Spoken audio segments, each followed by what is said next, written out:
For 4.3. In this section, we're going to be talking about graphing quadratic equations, specifically in vertex form. We're also going to talk about the axis of symmetry and its intercepts. So in the first example, if you notice that the vertex form here, the ax minus h quantity squared plus k, that should look like your transformations. The a being your possible flip or scale, the minus h being the shift horizontally, and the k being the shift vertically. And we move that original vertex, which was at 0, 0, according to those transformations. So putting an equation into vertex form is like applying the transformations. So here, in order to get something in standard form, this is standard form, into vertex form, we need to complete the square. So to complete the square on this, first we will physically separate the constant term. That gives us some space to add something or subtract something, depending, right after the minus 6x. But now I need to find out what I need to add and subtract. So I'll set the equation to be equal to what our b constant is, in this case negative 6. And I'll solve for b. That gives me negative 3 for b, and then I'll square it. This is the act of completing the square. And I get positive 9. And so positive 9 goes after the minus 6x. But this equation needs to be balanced. So we must also subtract 9 to keep this equation the same. So if we add 9 to the first few terms, we need to subtract 9 from the constant to keep it balanced.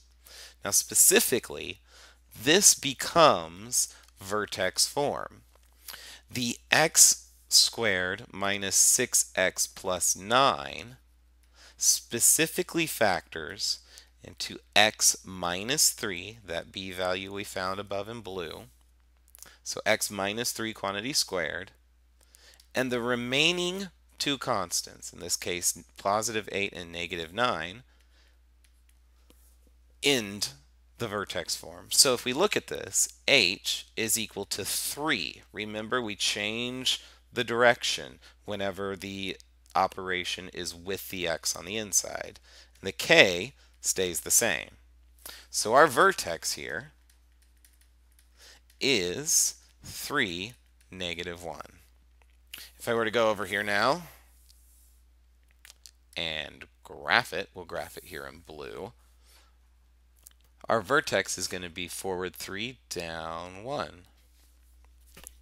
And then, following our standard shape of our parabola, noticing it also ends up giving us the positive 8 for the intercept, gives us the shape of the parabola as best as I can. Alrighty. Now let's look at some more properties specifically with this example. So here we're going to graph x squared plus 6x plus 9. But we're going to use the actual vertex, and also we're not going to solve for vertex form. We're not going to use completing the square. So first off, notice that the vertex has a specific equation. The x value is negative b over 2a, and the y value is found by plugging that x value back into the function.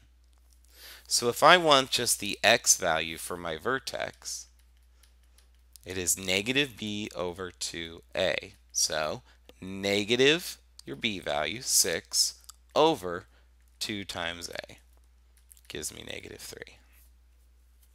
I'll plug that negative 3 back into the function to get what the y value is.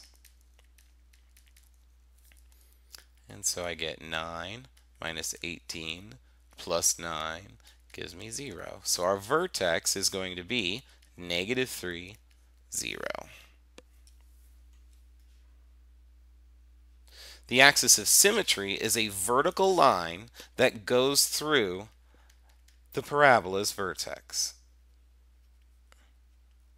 And so if it's a vertical line, vertical lines are of the form x equals some number. And that number has to come from the vertex. So the axis of symmetry is the equation negative b over 2a. In other words, the x value of our vertex. So our axis of symmetry is x equals negative 3. To find the x-intercepts, we set y equal to 0. So if we set y equal to 0, first I want to ask myself, can I factor that? And I can. It becomes x plus 3 squared. You should be able to notice that from the vertex. The negative 3 comes from the positive 3 on the inside, and the y value comes from the plus 0 on the outside, the fact we don't have a plus 0. So I end up just getting x equals negative 3. So our x-intercept also is our vertex. It means you better not have any other x-intercepts. For the y-intercept, we set x equal to 0. So if I plug in 0 for the x, I get 0 squared plus 6 times 0 plus 9. I get 9. So the y-intercept is 0, 9. Now let's graph the function. So we already have one ordered pair, the vertex, negative 3, 0. And we also know a few other things. One, that it's its only x-intercept, and that we have a y-intercept at 0, 9, and the axis of symmetry, which I'll draw in green on this graph, is a vertical line that goes through negative 3. And from that axis of symmetry, we know some ordered pairs just by the family function that we've already spoken about. And it is symmetric about that axis of x equals negative 3. And then connect them as best as you can.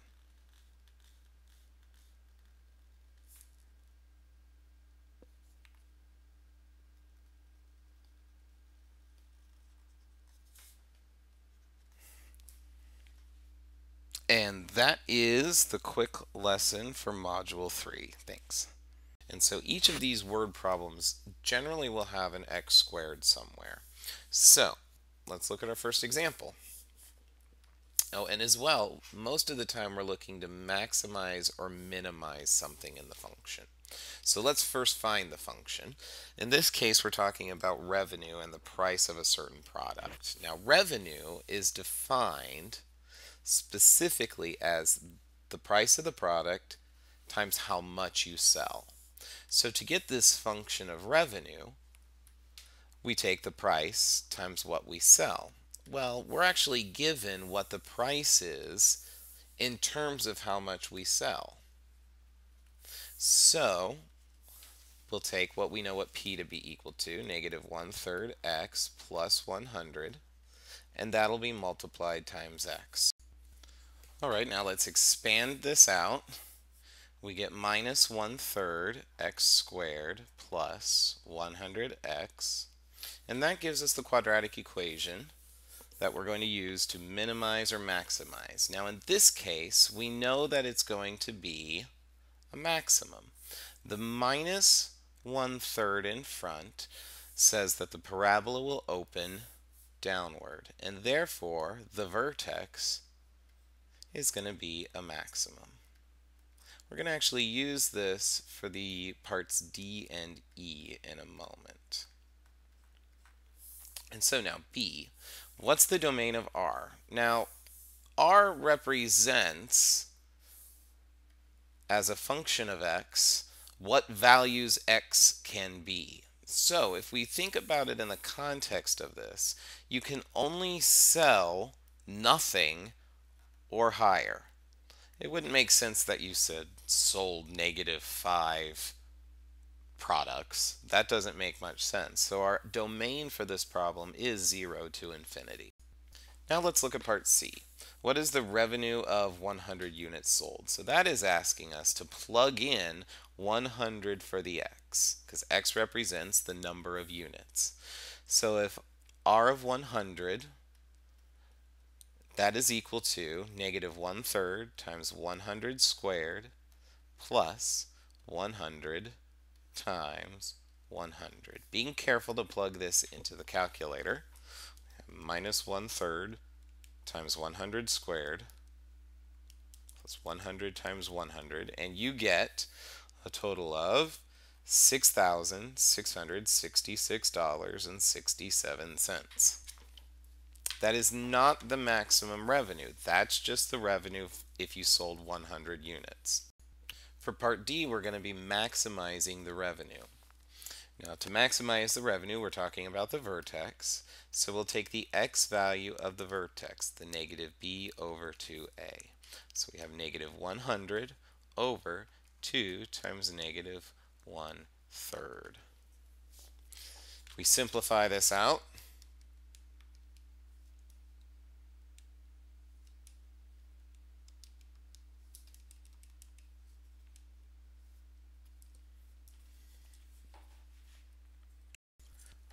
we get 150 units to sell to maximize the revenue. To find out the maximum revenue, we'll plug in 150 into our revenue equation. That would be negative 1/3 times 150 squared plus 100 times 150. Plugging that into your calculator, being careful that you do plug it in properly, gives us $7,500 is the maximum revenue. To know what price the company should charge, we know what X needs to be to maximize the revenue, and we already have the price equation. So we'll plug in 150 into X for what P is equal to, and simplify. And we find out that we need to sell 50 units to maximize the revenue. Now let's take a look at the second type of word problem. This involves enclosing a rectangular plot where one side of the rectangle is not going to be fenced. So let's draw a picture of this. So we have a roadway, a highway, that's not going to be fenced. But along its three other sides, we will have fencing material. And we know that we have a total length